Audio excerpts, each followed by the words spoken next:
वन्दितुतवसिद्धे ध्रुवमचलमणोऽमङ्गदिं पते कोचामि समयपावड विनमो सुधकेवली मणिदं नमः समयसाराय स्वानुभूत्या चकासते चित्स्वभावाय भावाय सर्वभावान्तरचिदे।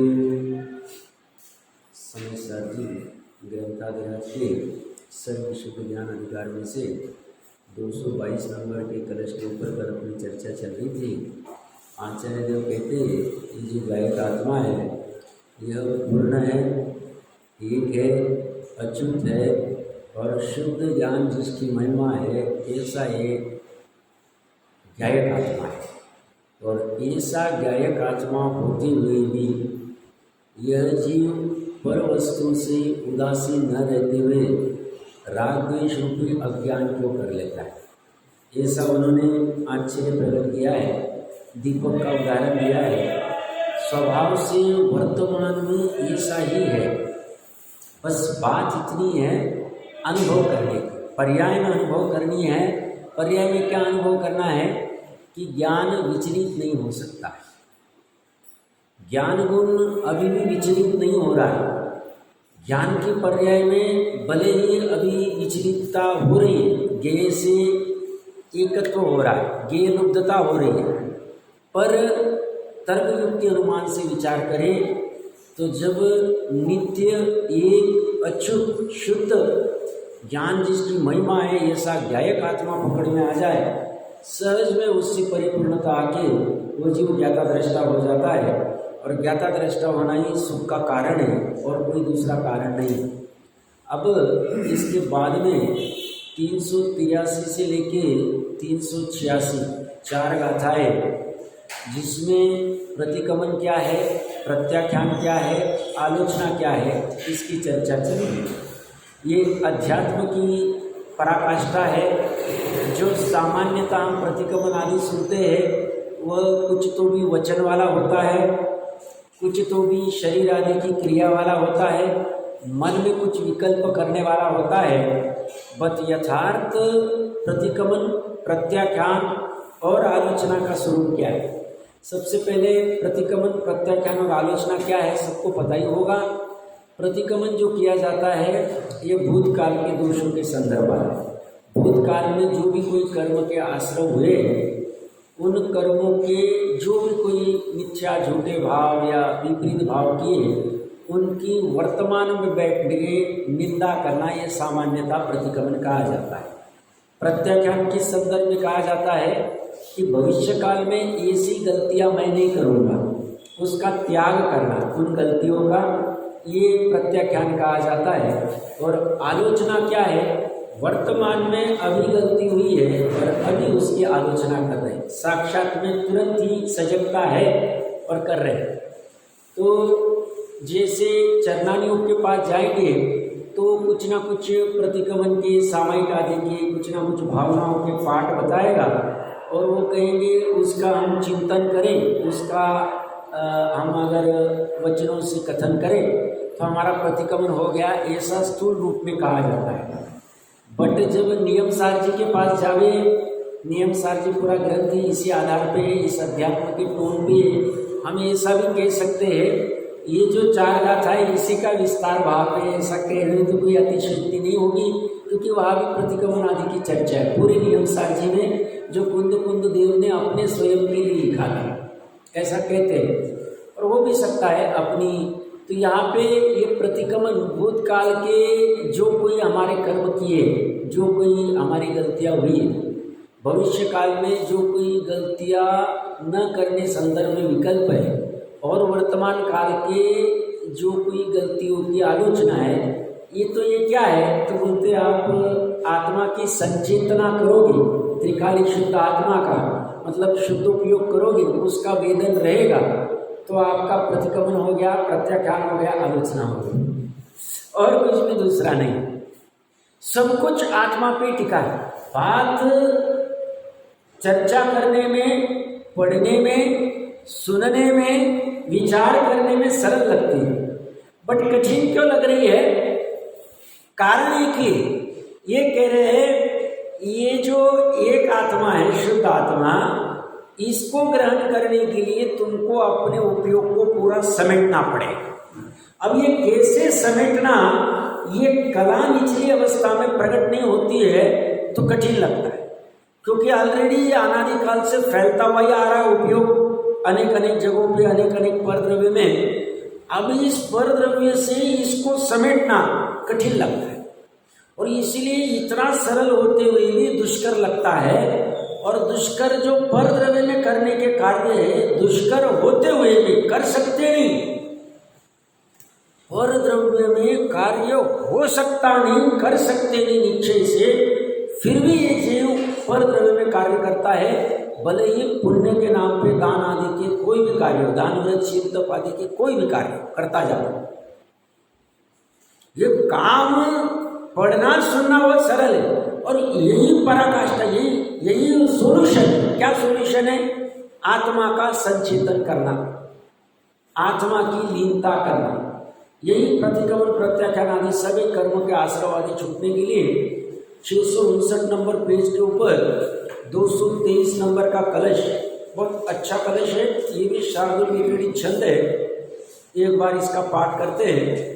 राग द्वेष विभाव मुक्त मनसो नित्यं स्वभाव स्पृशं पूर्वागामि समस्त कर्म विकला भिन्नास्तदा तोदयात् दूरारूढ़ चरित्र वैभवबला चंचलचित चिन्मयीं विदन्ति स्वरसाभिषिक्त मूलमना ज्ञानस्य संचेतना। श्लोकार्थ में देखिए क्या कह रहे हैं। अब आगामी कथन का सूचक काव्य कहते हैं। राग द्वेष विभाव मुक्त महस, जिनका तेज राग द्वेष रूपी विभाव से रहित है। नित्यम स्वभाव स्पृशम, जो सदा अपने चैतन्य चमत्कार मात्र स्वभाव को स्पर्श करने वाले हैं। पूर्व आगामी समस्त कर्म विकला, जो भूतकाल के तथा भविष्यकाल के समस्त कर्मों से रहित है। और तदात्व उदयात भिन्ना, जो वर्तमान काल के कर्मोदय से भिन्न है। दूर आरूढ़ चरित्र वैभव बला ज्ञानस्य संचेतनाम विन्दन्ति, वे ऐसे ज्ञानी अति प्रबल चारित्र के वैभव के बल से ज्ञान की संचेतना का अनुभव करते हैं। चचत चिद अर्चिन्मयीम, जो ज्ञान चेतना चमकती हुई चैतन्य ज्योतिमय है। और स्वरस अभिषिक्त भुवनाम, जिसने अपने ज्ञान रूपी रस से समस्त लोक को सींचा है। अमृतचंद्र आचार्य देव ने ऐसे गजब गजब के विशेषण यूज किए हैं। एक तो अपनी ज्ञान संचेतना के लिए और परिणति में क्या प्रकट हुआ है उसके लिए, और सबसे महत्वपूर्ण क्या है, चारित्र की परिभाषा क्या गजब कर रहे। ऐसी परिभाषा कहीं मिलेगी नहीं। आप क्या परिभाषा करें? चारित्र क्या है? अति प्रबल चारित्र के वैभव के बल से। चारित्र के इसमें ऊपर कहीं पे हमने पढ़ा 28 मूलगुण वाला चारित्र, 5 महाव्रत वाला चारित्र, 5 समिति 3 गुप्ति अष्ट प्रवचन मातृका वाला चारित्र, 13 प्रकार का चारित्र, 84 लाख उत्तर गुण वाला चारित्र, कुछ भी नहीं। चारित्र की परिभाषा क्या है? चारित्र की परिभाषा ऐसी की कुंद कुंद देव, ये चारित्र की परिभाषा जब आपकी है ये प्रकट नहीं होगी तो बाहर में जो 5 महाव्रत है, 5 समिति 3 गुप्ती वाली अष्ट प्रवचन मातृका है, या 5 महाव्रत 5 समिति 3 गुप्ती वाली 13 प्रकार का चारित्र है, या 28 मूलगुण वाला 5 महाव्रत 5 समिति, 5 इंद्रिय विजय, 6 आवश्यक, 7 शेष गुण वाला जो 28 मूल गुण वाला चारित्र है, या उत्तर में 84 लाख उत्तर गुणों वाला जो चारित्र है, ये चारित्र ही नहीं, ये वाला चारित्र नहीं होगा। ये वाला चारित्र कितना है? 4 लाइन में दिया है, सही में तो 2 लाइन में आ गया चारित्र। क्या बात करें सर? तो 4 हाथ जमीन देख के चारित्र चलना चारित्र नहीं। भाषा समिति का जैसा कथन जिनागम में आया है, वैसी भाषा यूज करना भाषा समिति का चारित्र नहीं। 46 दोष टालकर, 32 संतराय टालकर और अनेक प्रकार के मलों का त्याग करके आहार लेना यशना समिति वाला चारित्र नहीं। वो चारित्र नहीं, चारित्र का मल है। टोडरमल साहब ने लिखा है 7वें अधिकार व्यवहारवासी के प्रकरण। चारित्र नहीं, चारित्र का मल है। वह 28 मूल गुण वाला चारित्र नहीं, चारित्र का मल है। उस चारित्र के मल से बंद होता है, संसार होता है, अनंत नहीं होता है, ठीक है, बट वह बंध का कारण है, शुभ भाव का कारण, संसार का कारण है। और मिथ्या दृष्टि ऐसा चारित्र पालेगा तो उसे अनंत संसार का कारण, और सम्यक दृष्टि को अनंत संसार का कारण नहीं है, इसलिए उसको चारित्र कह देते हैं, धर्म कह देते हैं, व्यवहार चारित्र कह देते हैं। और फिर चारित्र के भेद में सामायिक चारित्र, छेदोपस्थापना चारित्र, परिहार विशुद्धि आदि अनेक भेद खड़े कर दिए। जीव की परिणति का चारित्र क्या कह रहे? आप अगर अच्छे से 3 लाइन पढ़ोगे, यहाँ के श्लोकार्थ देखिए, पहले कर रहे जिनका तेज राग द्वेष रूपी विभाव से रहित। तो चारित्र क्या है? राग द्वेष का विभाव का अभाव होना, 3 कषाय चौकड़ी का अभाव होना, 1। 2 सदा स्वभाव के स्पर्श करना। स्वभाव किसका? पर वस्तु के स्वभाव को। किसके वस्तु? जड़ के स्वभाव को, रसगंध वर्ण को स्पर्श करना। वो तो 5 इंद्रिय के विषय, उनको 5 इंद्रिय के विषय के संदर्भ में इतनी आसक्ति घट गई है, अभक्ष्य तो सेवन करेंगे ही नहीं, 40 दोष टालकर सेवन तो करेंगे ही, अपने निमित्त से औद्देशिक आदि वो वाले आहार तो लेंगे ही नहीं। और जो 40 दोष टला बिना वाला, ज्योति संतराय के बिना वाला जो आहार होगा, उसमें भी आसक्ति नहीं होगी, गृद्धता नहीं होगी, लंपटता नहीं होगी। कल्पना कर सकते कैसे आहार होता होगा मानवीय क्षेत्र में और भरत क्षेत्र में, अगम्य क्षेत्र में। क्योंकि आहार बनाना कोई ऐसा नहीं कि 2 दिन का हम नाटक कर देवे और बस हो गया 16 का, ऐसा नाटक नहीं है। ये 365 दिन श्रावक अपने लिए बनाता है, और मुनिराज जब वो सब पूरी विधि के अनुसार मिलता है तब लेते, फिर भी उसको चारित्र का मल का है। और ये सा आहार लेने का भाव ये बंध का कारण है, 40 दोष आदि डालकर। और उसके साथ में जो शुद्ध आत्मा के प्रति का लीनता है, वह सवर और मोक्ष का कारण है। सवर और मोक्ष का कारण कौन सा भाव पकड़ना चाहिए? तो यहाँ पे चारित्र का बल में क्या कह रहे हो? एक तो सदा स्वभाव को स्पर्श करना। चारित्र के लिए 84 लाख उत्तर गुण नहीं कह रहे, कॉम्प्लिकेशन कुछ भी नहीं। ये 84 लाख उत्तर गुण कब खड़े होंगे? 28 गुण कब खड़े होंगे?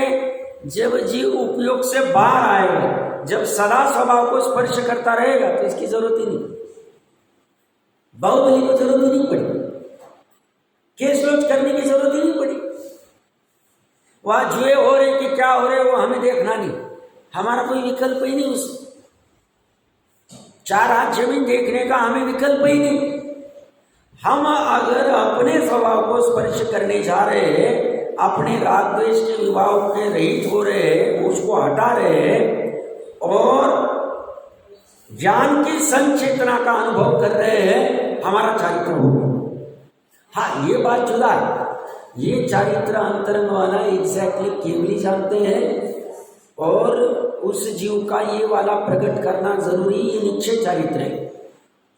पर लोक व्यवहार के लिए जब भी चारित्र ग्रहण किया जाएगा तब द्रव्य और भाव दोनों साथ में हो किया जाए।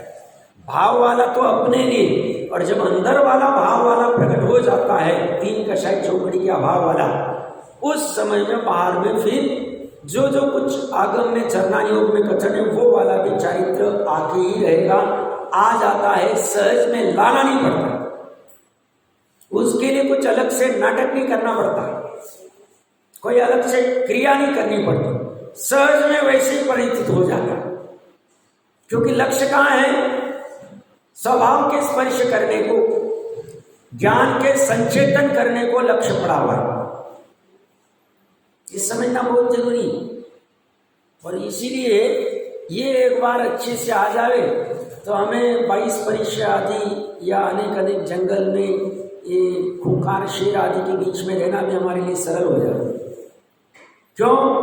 क्योंकि वह संचेतन ज्ञान का, वहां पे स्वभाव का स्पर्श चल रहा है। स्वभाव कैसा है? अद्वितीय।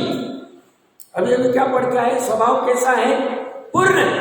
अपूर्ण वाली, सब कुछ वहां से ही मिल रहा है, सब कुछ वहां से मिल रहा है, सब कुछ वहां से ही मिलेगा, भले ही जीव माने ना माने, उसका जो जीवन चल रहा है, उत्पाद व्यय वाला जो जीवन चल रहा है जीव का, पर्याय वाला, वो उत्पाद व्यय का जीवन का आधार उसका द्रव्य ही है, उसी से उसका जीवन चल रहा है, उसका जीवत्व चल रहा है, उसका अस्तित्व चल रहा है, उसका सत चल रहा है। भले ये मान नहीं रहा, और ये मान रहा है कि ये ग्रहण करने से मेरा जीवन रहेगा, धन से मेरा जीवन रहेगा, भोजन से मेरा जीवन रहेगा, आदि आदि से ये भले कितना भी भ्रम करे, बट उससे इसका जीवन नहीं। इसका जीवन तो एकमात्र ज्ञान संचेतना से, स्वभाव से, स्पर्श करने से, और ये जैसी इस स्वभाव का स्पर्श कर लेगा, इसका ये पराश्रित वाला जो जीवन है हट जाए, श्रद्धा से हट जाए, ज्ञान से हट जाए। चारित्र में समय लगेगा चारित्र में। एक बार देखते हैं, जिनका तेज प्रताप राग द्वेष रूपी विभाग से रहित, वो तेज किसका है? परिणति का तेज कह रहे हैं, पर्याय का तेज कह रहे हैं। वो जो पर्याय प्रकट हुई है, ऐसे तेज के साथ प्रकट हुई है कि उसमें राग द्वेष का विभाग ही नहीं, दिख ही नहीं रहा है। वहां पहले था अमूर्तिक आत्मा का ऐसा राग द्वेष वाला जो परिणति है, ये दिखेगी नहीं आंखों से। इसे शुद्ध ज्ञान में देखना पड़ेगा कि वो आत्मा की पर्याय में, चारित्र की पर्याय में, श्रद्धा की पर्याय में जो राग द्वेष उत्पन्न हो रहा है वो कैसा होता है, और राग द्वेष का विभाव अभाव होगा, राग द्वेष रूपी विभाव का अभाव से रहित वाला तेज कैसा रहे, देखने जैसे, समझने जैसे, श्रुत ज्ञान इसको पकड़ सकता है।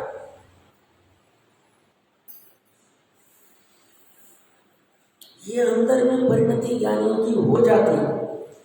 ये तो सिर्फ मुनि की बात नहीं, चतुर्थ गुणस्थान वाला भी राग द्वेष के तेज से सही थी। भले ही शुद्धोपयोग वो 6 माह में एक बार करेगा, मान लो, बट अन्य समय में भी श्रद्धा में राग द्वेष के विभाव से रहित वाला तेज प्रकट रहता है। हमें ज्ञान में भी ये रहता है, पर्याय की बात कर रहा हूं मैं। और चारित्र में भी अनंतानुबंधी के अभाव वाला तेज होता है, चतुर्थ गुणस्थान। अब ये समझता नहीं स्थूल बुद्धि वाले को, और कहता है साहब वो भी देखो बाहर में क्या करे, वो भी देखो बाहर में क्या करे, वो भी देखो बाहर में क्या करे। अरे भैया तो उसके बाहर को मत देख, पहले अंदर में उसने क्या कमाल कर दिया वो सोच। तू ऐसा अंदर वाला कमाल करने को तैयार है, तूने कर लिया है, तो फिर तू बाहर में कुछ भी कर। बट तेरी बाहर की प्रवृत्ति देख के और तू उसका उदाहरण लेके तू ये गड़बड़ कर रहा है, मतलब तेरा अंदर में वहां नहीं। अगर होता था तो शांत बैठ जाता, और बाहर में जो कुछ 5 इंद्रिय विषय आदि की मजबूरी में चलते थे अप्रत्याख्यान के, उसमें तुम्हें अपराध लगता। तुम तो खुश हो के कर रहे हो, नहीं ये तो मेरे करने जैसे, इसका तो मुझे हक दिया हो, ये सब तुम कर रहे हो, मतलब तुम्हारे अंदर का राग द्वेष का विभाव से रहित हुआ नहीं। और ज्ञानियों का जो हो जाता, कोई भी ले लो, राम ले लो, भरत ले लो, जिसको जिसको लेना है सब ले लो।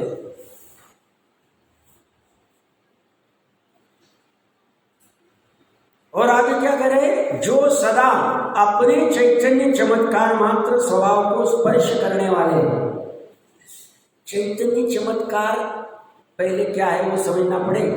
वो समझने के लिए समय साथी समझ रहे, वो स्वभाव कैसा होता है वो समझना, उसको स्पर्श करना मतलब क्या है, क्या करता है, स्पर्श करने क्या जाता है, कौन जाता है स्पर्श करने? वो तेज स्पर्श करता है। कौन सा तेज? ज्ञान का तेज, श्रद्धा का तेज और चारित्र का तेज। कैसे स्पर्श करते हो? उसके पास जाते हैं। ज्ञानी कहते हैं जो ये स्वभाव है चैतन्य चमत्कार वाला, ये स्वभाव जा है वहीं पे ये तेज प्रकट हुआ है। ये तेज उस स्वभाव में जा नहीं रहा, स्वभाव तेज में आ नहीं रहा। ऐसा होते हुए भी इस तेज की ऐसी सामर्थ्य, इसने ऐसा चमत्कार कर दिया। ये तो चैतन्य चमत्कार है ही, अनादि काल से ऐसा चमत्कार किया नहीं था। ऐसा चमत्कार इस तेज ने कर दिया, इस पर्याय ने कर दिया। किसकी पर्याय ने? श्रद्धा ज्ञान चारित्र की पर्याय। क्या कर दिया? तो उस चैतन्य चमत्कार स्वभाव मात्र मय हो गया, उसको ग्रहण कर लिया, मतलब उसको खींचा नहीं, वो वहीं पे।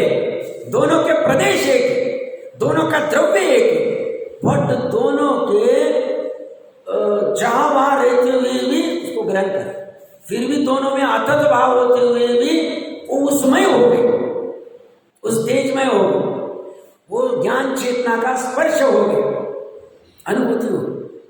सही मायने में ये जैन धर्म, ये जैन धर्म करने के लिए चक्रवर्ती भी यहाँ सिर ठोकता है, ठोकना चाहिए उसको। यहीं पे मिलेगा और कहीं नहीं मिलेगा। चले जाना कहीं भी, 363 पूरा देख लेना, पूरा विश्व घूम लेना, कहीं नहीं मिलेगा। आत्मा की चर्चा ही नहीं मिलेगी कहीं। कैसे मुक्त होना? इसी के इस स्वभाव को स्पर्श करके ही अनंत मुक्त हुए, सिद्ध हुए। इसी के स्पर्श से ही अभी भी श्री हनुमान जी केवल ज्ञान प्रकट कर पाए। और हम अगर इसका तिरस्कार करें, हमारी जैसे अभागे कोई नहीं। और हम अगर इसकी महिमा प्रकट करें और इसको जानने के लिए जिज्ञासा प्रकट करें, तो हम मनुष्यों को सार्थक करें। और शक्ति का गोपन न करते हुए जितना कर सकते उतना करें, जितना जैसा कर सकते कुछ भी करें। नहीं समझ में आए तो भी समझने का प्रयास करें, नहीं समझ में आए तो भी। ये स्वभाव ही ऐसा है, अद्वितीय स्वभाव, अद्वितीय। और इस स्वभाव को स्पर्श करने वाले, ये स्वभाव को स्पर्श कर लिया, चारित्र प्रकट हो गया। नीचे लिखेंगे अविरत देश विरत आदि के संदर्भ में जयचंद जी साहब, तो वहां पर चर्चा करेंगे क्या कहना चाह रहे हैं। चतुर्थ में इससे तो चारित्र नहीं होता है, वितराग चारित्र तो सात्विक ही का है, बट अपेक्षा है, भाव विवक्षा है, उसका समन्वय करेंगे हम। तो यहाँ कह रहे जो सदा स्वभाव को स्पर्श करने वाले हैं, जो भूतकाल के तथा भविष्य काल के समस्त कर्मों से रहित और जो वर्तमान काल के कर्मोदय से भिन्न है। कर्म से रहित है मतलब भूतकाल के कर्म जो भी कोई किए होंगे, पुण्य किए होंगे, पाप किए होंगे, भाव जो भी किए होंगे उनसे रहित। भविष्य काल के समस्त कर्मों से रहित है, मतलब ऐसे ठाने की भविष्य काल में कर्म ही नहीं करना, ऐसा त्याग करना है। और वर्तमान काल में जो कर्म का उदय आ रहा है, उस उदय भाव से भिन्न है। तो यहाँ द्रव्य कर्म और नौ कर्म तो है, भाव कर्म से रहित वाला भी अनुभव कर रहे हैं। तीनों क्या है? द्रव्य कर्म क्या है? द्रव्य कर्म पुद्गल के कार्बन वर्गना से बना हुआ है। पुद्गल की 23 प्रकार की वर्गना होती, पुद्गल के 23 प्रकार के विकार होते, स्कंद होते। उसमें से कार्बन एक स्कंद है, जो आत्मा के साथ में कार्बन शरीर में एक क्षेत्र का वर्तमान में है, संसार अवस्था में। सिद्ध अवस्था में रहेगा नहीं। अनंतों को भी 4 अघाती कर्म का कार्बन शरीर में सद्भाव होता है। और हमने कल देखा था, अच्छा प्रकरण देखा 194 गाथा में। क्या देखा कि 13वें गुणस्थान में कर्म के उदय के निमित्त से, वस्तु स्वभाव से, नियम से, निश्चय से उनके भी सुख दुख होता है, इसलिए उनको अनंत सुखी कहा है, अव्यवहार सुखी नहीं कहा है। ये फर्क पकड़ना है।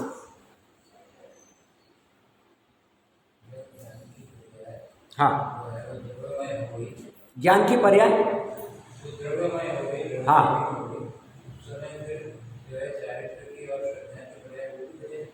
हाँ, शुद्धोपयोग रहेगा तो तीनों पर्याय वहां चले जाए। और तीन कहने में आती, साथ में सब वहीं पे फ्लो करते। वीर्य गुण का जो पर्याय पुरुषार्थ वाली, वो भी वहीं पे चलता है, सब उधर ही चलते हैं शुद्धोपयोग में। और शुद्धोपयोग के अलावा श्रद्धा की पर्याय तो वहीं पे जा रही है, अगर सम्यक श्रद्धा बनी हुई है तो।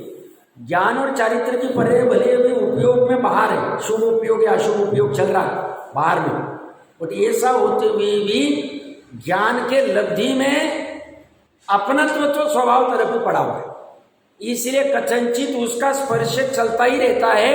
ये अभी नीचे फुट नोट में हम पढ़ेंगे, जब वो ज्ञान चेतना की बात आएगी तब नीचे फुट नोट में पढ़ते हैं उसकी क्या चर्चा है। साथ में चलो, शुद्धोपयोग में तो तीनों साथ में, तीन नहीं अनंत पर्याय उधर ही जा रही है, ऐसा समझ सकते हैं। तो अपनी क्या चर्चा चल रही थी, भूतकाल के भविष्य काल के, तो ये द्रव्य कर्म की चर्चा कर रहा था मैं, एक कार्बन के वर्तमान में एक क्षेत्र, जब तक उसका पूर्ण वियोग नहीं होता है, उसका वियोग अपने स्वभाव से होगा, कार्बन बरकरार, वहाँ कुछ कर नहीं सकते हम अपने भावों को ठीक कर ले मतलब स्वभाव में रत रहे तो वो तो निकलते जाए, वो तो खत्म होते हैं कार्बन, और फिर नौ कर्म शरीर में चला छूट जाए, अपने अपनी योग्यता से छूटेगा वो। तो ये दो तो अपनी योग्यता से, और भाव कर्म अपने स्वभाव में हो रहे, श्रद्धा ज्ञान वहां तक लगते तो भाव कर्म में घटते घटते घटते घटते जाते और खत्म नाश हो।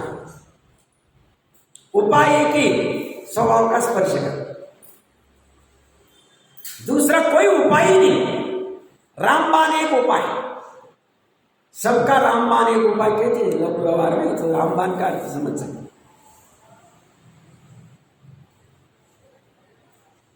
और अगर जब एक ही उपाय से सब काम होने वाला है, एक सदे तो सब सदने वाला है, तो हमें आश्चर्य होना चाहिए कि हम यहाँ वहां क्यों उलझ रहे, समझ में क्यों नहीं आता हमारा। जो आश्चर्य करते आश्चर्य करते, हमें समझ नहीं आता ये मोह क्यों नाचता है, हमें समझ में आता है मोह अंधकार क्यों इतना फैल के रहता है। बात इतनी सी सरल है, एक से काम होना, डर क्यों लगता है एक के पास जाने। इतना सुंदर वस्तु है वो, पूर्ण वस्तु है, अपूर्ण नहीं, शुद्ध है, मलिनता कुछ नहीं। बाहर में इतनी मलिनता है फिर भी मलिनता अच्छी लगती है, और अंदर में इतनी शुद्धता है फिर भी डर लगता है, भय लगता है। वहां जाएंगे तो ये छूट जाएगा, ये तो छूटा हुआ ही है, इसको क्या पकड़ना है, छूटा हुआ ही है, बस देखते आना चाहिए। तो ये क्या कह रहे हैं, जो भूतकाल के भविष्य काल के समस्त कर्मों से रहित और जो वर्तमान काल के कर्मोदय से भिन्न है, मतलब अपने आप को इन तीन से रहित देखते हैं, जानते हैं, मानते हैं, ऐसी उनकी प्रतीति चलती रहे, परिणमन चलता रहे। इसीलिए ज्ञानी जीवों के लिए कर्म, द्रव्य कर्म कौन कर्म, ये मिट्टी के ढेले समान है। जो सत्ता में पड़े वो तो मिट्टी के ढेले समान ही, जो आए नहीं अभी उसकी तो हम चर्चा ही नहीं कर रहे। और जो भी उदय में आ रहे हैं, हम उदय में अगर स्वभाव सन्मुख है तो उदय में आके खिल जाएंगे, अविपाक निर्जरा होगा, उसका विपाक फल नहीं मिलेगा हमें। और हम अगर स्वभाव में रत नहीं, लीनता नहीं, शुद्धोपयोग नहीं, हम बाहर में, तो उसको जानते देखते रहेंगे, उसमें स्वामित्व बुद्धि नहीं करेंगे, उसमें अपनत्व बुद्धि नहीं करेंगे, उपादेय बुद्धि नहीं करेंगे, तो हमें उस कर्मोदय का फल नहीं मिलेगा। फल मिलेगा नहीं मतलब नए कर्मबंधन ही हो गया।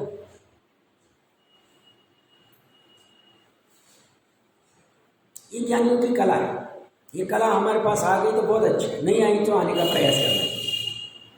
क्या कला है, कैसे हमारा ज्ञाता दृष्टा स्वभाव प्रकट हो जाए, कैसे हमारा ज्ञाता दृष्टा स्वभाव का हमें स्पर्श हो जाए, तो ये सहज में हो जाता है। तो उसकी वजह से जो 10 प्रकार के स्थान दिए ना तत्वार सूत्र जी के 10वें अधिकार में, 10वें या 9वें अधिकार में, कि वो इससे असंख्यात गुनी निर्जरा होती है। हमें वो टोडरमल साहब ने भी प्रकरण लिया है कि बोले चौथे गुण स्थान वाला सामयिक में और पांचों गुण स्थान वाला व्यापार कर रहा है या भोग कर रहा है तो भी पांचों गुण स्थान वाले की निर्जरा जा रहा है। और पांचों गुण स्थान वाला कोई धर्म के अनुष्ठान कर रहा है और छठवें सातवें वाले भोजन कर रहे हैं, छठवें वाले तो भी उनकी निर्जरा जा रहा। कैसे कैसे? पर्याय का फर्क है, समझना। पर्याय में द्रव्य गुण में कोई भी चेंजेस नहीं आ रहा। द्रव्य गुण पर्याय के अलावा तीन लोग में कुछ भी नहीं, बहुत सरल है। द्रव्य गुण पर्याय के अलावा कुछ भी नहीं। गुण शुद्ध ही उद्गल के भी, धर्मास्तिकाय की भी, अधर्मास्तिकाय की भी, आकाश के भी, काल के भी और सभी जीवों, अभवी के भी, दुरानुदुर्भवी के भी, निकट भवी के भी, सभी के गुण नित्य निबोध वाले जीव के भी अनंत गुण शुद्ध है। इसलिए अनंत गुणों का समरूप ध्रुव द्रव्य शुद्ध है। गुण पूर्ण है, इसलिए अनंत गुणों का समरूप द्रव्य पूर्ण है, ध्रुव पूर्ण है। गुण अच्युत है, इसलिए अनंत गुणों का समरूप द्रव्य अच्युत है, नित्य। और एक गुण अनेकता नहीं, इसलिए अनंत गुणों का समरूप द्रव्य एक। जब गुण और द्रव्य में प्रॉब्लम नहीं तो पर्याय का प्रॉब्लम सॉल्व करना इतना कठिन थोड़ी। सब आपको क्या लगता है बोलने में कठिन लग रहा है, हमें तो ये पकड़ में नहीं आ रहा है क्या चल रहा है। ये अपनी बात चल, अपनी बात चल, सहज बात। पर्याय को समझाना है, पर्याय ने ही पर्याय को समझाना है। वैसे तो समझा नहीं सकते क्योंकि प्राग भाव प्रध्वंसा भाव है, बट फिर भी काम कर जाए, हो जाता है काम।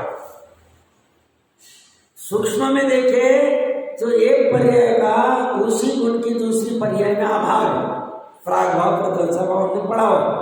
ऐसा होते हुए एक पर्याय ने दूसरी पर्याय को व्यवहार से कहने में आता है समझाना, भैया कितना चलेगी। अभी समझ जा, बहुत सरल बात है, स्वभाव की बात है, अपनी बात है, सुख की बात है, सहज सुख की बात है। कठिन सुख की बात नहीं कह रहे। कठिनता क्या है इस स्वभाव अपना, स्वभाव को स्पर्श करने वाली, संचेतन करने वाली पर्याय तेज अपना। ये तेज मतलब पर्याय, जो पर्याय में पहले था नहीं। ये दोनों के मिलके मेरा प्रमाण का द्रव्य, ये उत्पाद है, ये ध्रुव, ये अनंत गुण, गुणों का समरूप ध्रुव। ये स्वभाव मेरा सदा अवेलेबल है, बहुत सरल है। बस इस तेज को सरल होना है तो ये सरल प्रकट हो जाए।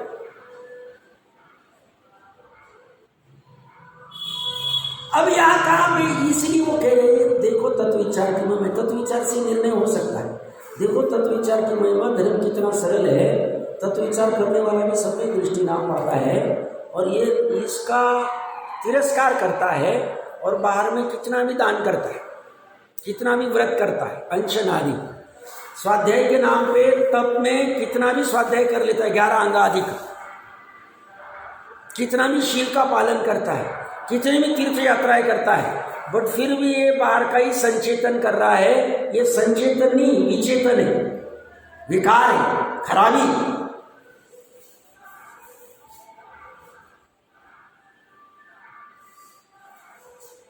और जिस जीव को स्वभाव का स्पर्श है, ज्ञान की संचेतना है और राग द्वेष का पर्याय में अभाव हो रहा है, वो जीव अपने आप को भूतकाल के, वर्तमान काल के कर्म से रहित और भविष्य काल के कर्म से रहित ही जानता है, देखता है वर्तमान। ये सही अनुभव करता है। ये जो अपने को लगता है ना, शांतिनाथ चुनचुनाथ आदि गृहस्थ की अवस्था में 6 घंटे रहते हुए कैसे रहते थे, वो इसी का वेदन करते, इसी का स्पर्श करते। इसलिए 6 घंटे ये जो उनकी भाषा से निकलते थे, चलो युद्ध को चलते या कुछ भी जो भी निकलते होंगे, या अपन तो ऐसी अपनी बहुत लोअर भाषा है। उनकी आर्यों की विशेष भाषा रहती थी, शलाका पुरुष रहते ये, इनके वो वचन भी निक्षय से वचन का कर्ता पुद्गल, वो सिर्फ उनके अप्रत्याख्यानावरण चारित्र मोह राग का करता थे। बस इतना सा उनका अपराध था, इतना सा अपराध।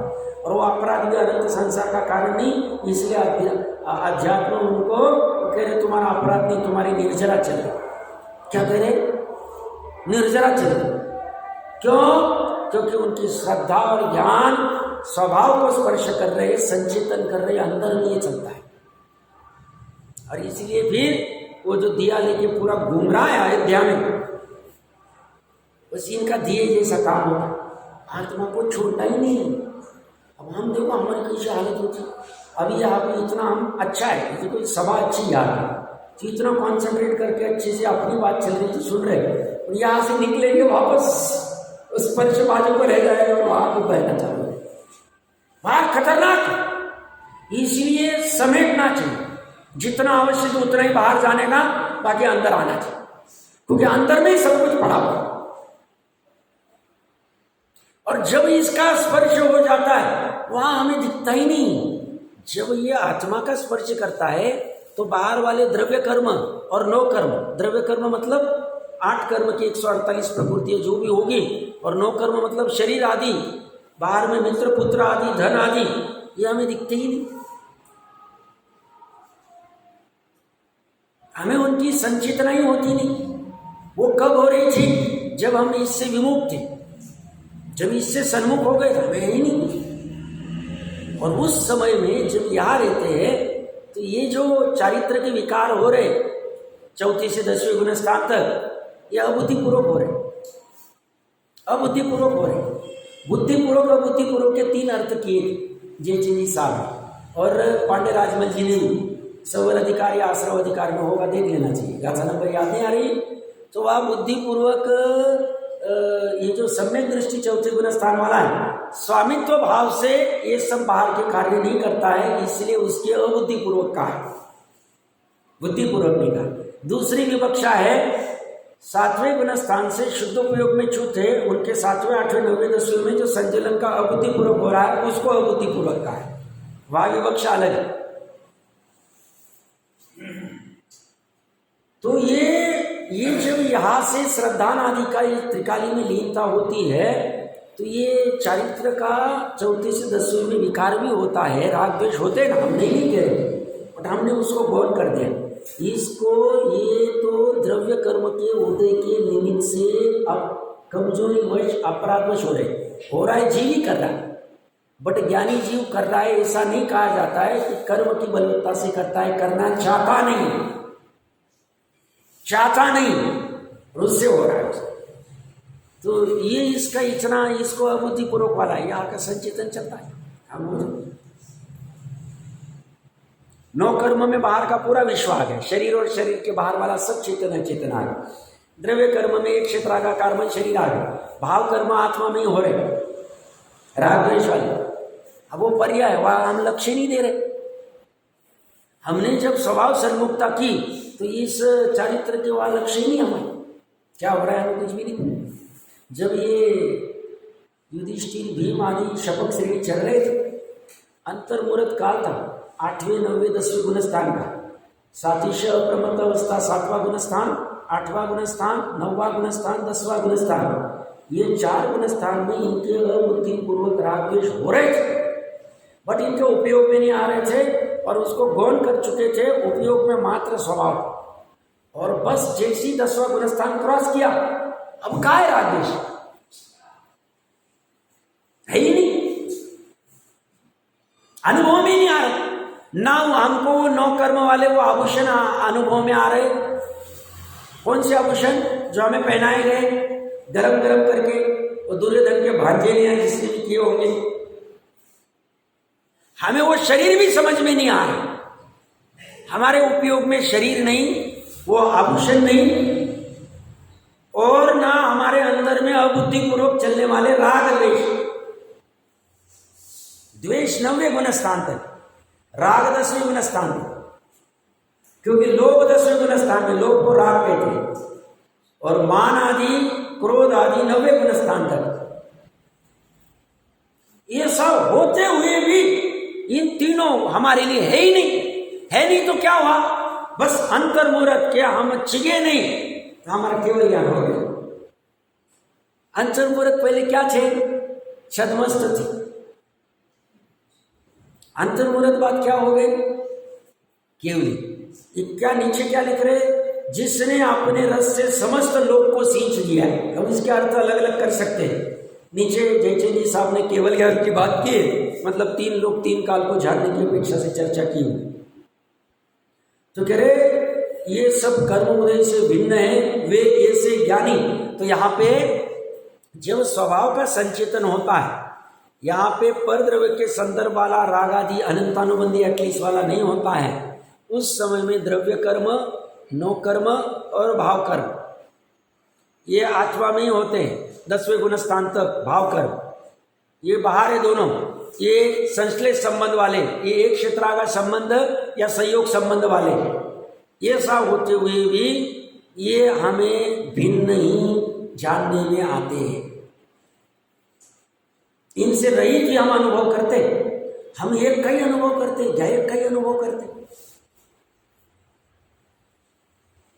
वस्तु कितनी अद्वितीय होगी कि जिसके लिए चक्रवर्ती भी सब कुछ छोड़ने को तैयार है। कितनी अद्वितीय वस्तु होगी, आप कल्पना करो, छक्कर छोड़ना उनके लिए तृण को छोड़ने समान। हमारे 2, 5, 50 लाख रुपए, 1 करोड़, 5 करोड़, 10 करोड़ की प्रॉपर्टी नहीं, 2000 स्क्वायर फीट का प्लॉट भी नहीं हुआ, 1500 स्क्वायर फीट का घर भी नहीं, उनके 84 मंजिल घर थे, 96 हजार रूपवान थी, हमारी एक भी नहीं, मतलब एक जैसी वो छूट उनको कैसे हो जाए। स्वभाव का स्पर्श, स्वभाव का स्पर्श। वे ऐसे ज्ञानी अति प्रबल चारित्र के वैभव के बल से, ये चारित्र का वैभव क्या है, स्वभाव को स्पर्श करना, ये चारित्र पकड़ में आना चाहिए, निश्चय चारित्र है। इस अति प्रबल प्रकृष्ट बल वाला चारित्र के वैभव के बल से, ये वैभव है। अब ये चारित्र को हम सामान्य क्या कहते हैं, बाहर में व्यवहार चारित्र, पानी छानता है, रात्रि भोजन त्याग कर, आलू प्याज करता, हम उसकी निंदा उड़ाते। हम क्या करते हैं, 28 गुनगुन कोई पालते हैं, नग्न तो कोई करता है, या 11 प्रतिमा करते हैं, देखो लंगोट पहली हो जाए। बोले व्यवहार चारित्र, इसकी की निंदा मत कर, तुझे अनंत भव तक जैन धर्म मिलेगा नहीं, तुझे नहीं करते आता है, शांति से बैठ, अनुमोदना कर, अनुमोदना भी नहीं करना है तो उदासीन तो रहे। तू सच्चे जैन धर्म की, उसके व्यवहार चारित्र की, उसकी निश्चय चारित्र की खिल्ली मत उड़ा, तुझे जैन धर्म मिलेगा नहीं अनंत काल तक। महापुरवाणी से मिलता है तो इसको ऐसी गवाना मत, कोड़ी के भाव में, रत्नों को कोड़ी के भाव में बेचना मत, इसकी महिमा कितनी करे। ये कह रहे हैं अति प्रबल चारित्र के वैभव के बल से ज्ञान की संचेतना का अनुभव करते हैं। ज्ञान में जो संचारित होती है सम्यक प्रकार से, उस चेतना का, ज्ञान की चेतना का मतलब त्रिकाली की चेतना का अनुभव करते हैं। जो ज्ञान चेतना है, जो जानपना है, वो चमकती हुई चैतन्य ज्योतिमय है, और जिसने अपने ज्ञान रूपी रस से समस्त लोक को सींचा है, वो रहती है अपने चतुष्कय में, अपने द्रव्य चित्रकाल भाव को छोड़ती नहीं, अपने असंख्यात लोक प्रमाण असंख्य प्रदेशों में रहते हुए भी समस्त लोक को बैठे बैठे सींच लेती, बैठे बैठे ग्रहण कर लेती है, संचेतन कर लेती है, जान लेती है, केवल ज्ञान रूप में प्रकट हो जाती। सामर्थ्य कितनी, जैसे सिद्धों में 525 धनुष वाले भी हो गए, किंचित न्यून 525 धनुष, और जगन्य 3 हाथ, 3.5 हाथ, 3.5 हाथ जगन्य होंगे। 3.5 हाथ वाला केवल ज्ञान और मोक्ष होने के पहले 3.5 हाथ वाले शरीर में उसके आत्मा के प्रदेश थे। उसने प्रबल चारित्र के बल से स्वभाव का स्पर्श ही करता रहा, बाहर आया नहीं। उस 3.5 हाथ वाला केवल ज्ञान प्रकट कर लिया, समस्त लोक को संचेतन कर रहा है, उस 3.5 हाथ में रह गए। क्या करता है, कितनी सामर्थ्य, 3.5 हाथ वाले आत्मा की सामर्थ्य कितनी। हम 3.5 हाथ वाले को जो कर करके हमारी शादी ब्याह में लेके आ जाए, ताकि बच्चों को थोड़ा सा हंसी हो जाए। और वही जीव अगर स्वभाव का स्पर्श करे तो केवल ज्ञान प्रकट कर ले। क्या कह रहे, लोक को सींचने लग जाए, लोक को सींचना मतलब जैसे किसान आदि अपनी जमीन को सींचते हैं, भिगाते पानी आदि से गीला करते, ऐसी ये 3 लोगों को पी जाता है, जान लेता है, निश्चय से नहीं। निश्चय से नहीं मतलब अपने तो रूप से नहीं जानता है, बस सहज में जान लेता। और एक समय में 3 लोग 3 काल को जानने की सामर्थ्य प्रकट हो जाती, अद्वितीय सामर्थ्य है। भावार्थ में 1-2 अच्छे बिंदु है, इसका समय तो आ गया है, इसकी चर्चा करते हैं।